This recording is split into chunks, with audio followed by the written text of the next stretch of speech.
दूसरा सवाल ये है कि पूरे परिवार में मिसट्रस्ट है, ट्रस्ट डेफिसिट है, और ये यानी आपकी बहुत अच्छी परिस्थिति को आपने पकड़ा है। आपने उसको प्रस्तुत तो ऐसे किया घर में कोई नाराज न हो जाए,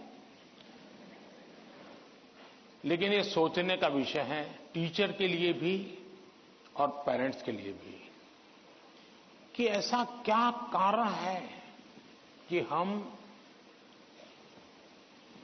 ट्रस्ट डेफिसिट पारिवारिक जीवन में अनुभव कर रहे हैं। अगर पारिवारिक जीवन में भी हम ट्रस्ट डेफिसिट अनुभव करते हैं तो ये बहुत ही चिंता का विषय है। और ये ट्रस्ट डेफिसिट अचानक नहीं होती है, एक लंबे कालखंड से गुजर करके निकलती है। और इसलिए हर पेरेंट्स को, हर टीचर को, हर स्टूडेंट्स को बहुत ही बारीकी से अपने आचरण को एनालाइज करते रहना चाहिए।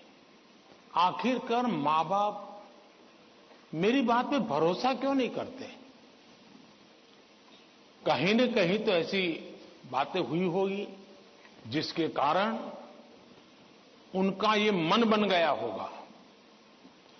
कभी आपने कहा होगा कि मैं अपनी सहेली को मिलने जा रही हूं,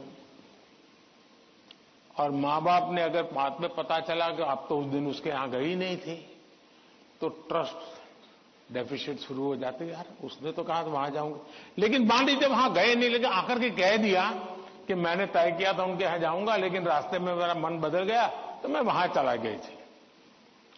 तो कभी भी ये ट्रस्ट डेफिसिट की स्थिति पैदा नहीं होगी।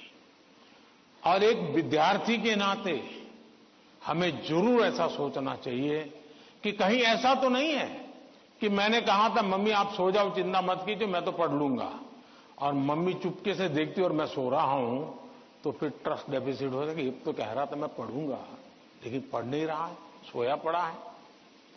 आप कहते थे कि मां मैं अब एक सप्ताह तक मोबाइल को हाथ नहीं लगाऊंगा, लेकिन चुपके से दिख रहा है मां को घरे, तो फिर ट्रस्ट डेफिसिट पैदा हो जाती है। क्या आप जो कहते हैं उसको सचमुच में पालन करते हैं क्या? अगर आप पालन करते हैं तो मैं नहीं मानता हूं कि पेरेंट्स को या टीचर्स को इस प्रकार की ट्रस्ट डेफिसिट की स्थिति पैदा होगी, आपके प्रति अविश्वास का कारण बनेगा।